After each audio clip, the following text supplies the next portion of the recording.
দলগুলো আপনার প্রতিপক্ষ নয়, রাজনৈতিক দলগুলো আপনাদের সহযোগিতা করছে, সহযোগিতা করেই চলেছে।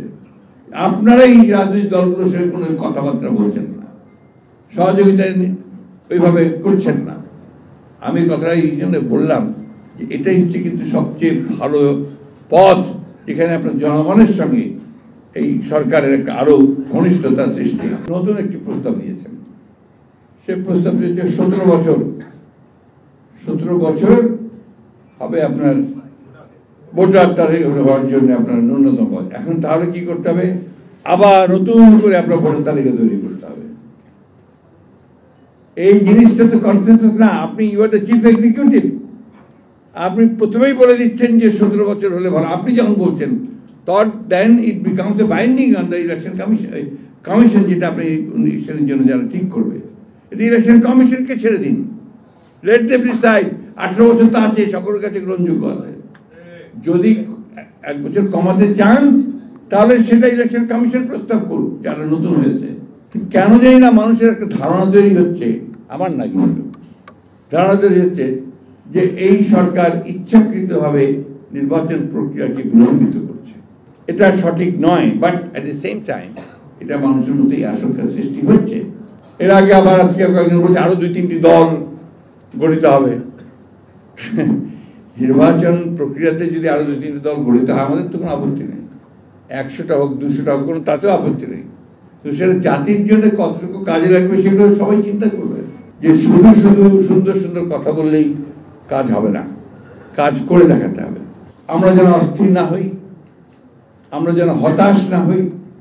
আমরা আশা করি, এখনো আমাদের আশা সেইভাবে আছেই এই সরকারের প্রতি, অন্তর্বর্তী ডক্টর ইউনূসের সরকারের প্রতি, যে তারা অতি শীঘ্র যতটা সম্ভব তাড়াতাড়ি করে তারা প্রয়োজনীয় যে সংস্কারগুলো করা প্রয়োজন, নির্বাচন কমিশন, আইন শৃঙ্খলা বাহিনী, জুডিশিয়ারি, অর্থনীতির ব্যাপারগুলো তারা দেখে তারা দ্রুত একটা গ্রহণযোগ্য নির্বাচনের সংস্কার সবচেয়ে বেশি চাই।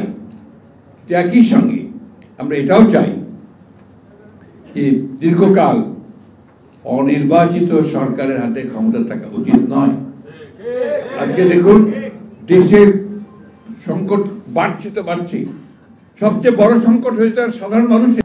সেই কমিশন কাজ করছে, খুব ভালো কথা। এই কমিশন কাজ করছে, কাদের সঙ্গে কাজ করছে? তারা কয়েকজন পণ্ডিত ব্যক্তিকে নিয়ে এসছেন, আমরা তাদেরকে খুব ভালোভাবে চিনি, শ্রদ্ধা করি, সম্মান করি। কিন্তু একই সঙ্গে জনগণের কাছে যান, তারা কি চায় তাদের কাছে জানুন। এখন অতিষ্ঠ হয়ে গেছে, এটার দিকে কিন্তু তাদের কোনো খেয়াল নাই, কোনো কমানোর দিকেও তারা কাজ করছে না। কিছু বলে যায় এত তাড়াতাড়ি তো সব সম্ভব না।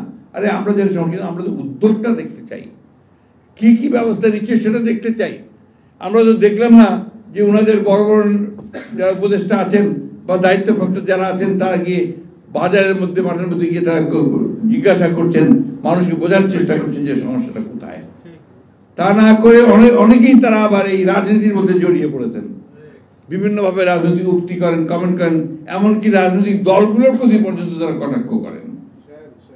এটা সঠিক নয়, এটা হওয়া উচিত নয়। আপনাদের সবসময় মনে রাখতে হবে যে আপনারা হচ্ছেন অন্তর্বর্তীকালীন সরকার। আপনাদের মূল দায়িত্ব হচ্ছে সংস্কার করতে চান, সংস্কার করবেন, সেই সঙ্গে একটা নির্বাচন করবেন যে নির্বাচনটা সকলের কাছে গ্রহণযোগ্য হবে। এটাই হচ্ছে এক প্রধান কাজ করে নির্বাচিত সরকারের হাতে ক্ষমতা হস্তান্তর করতে।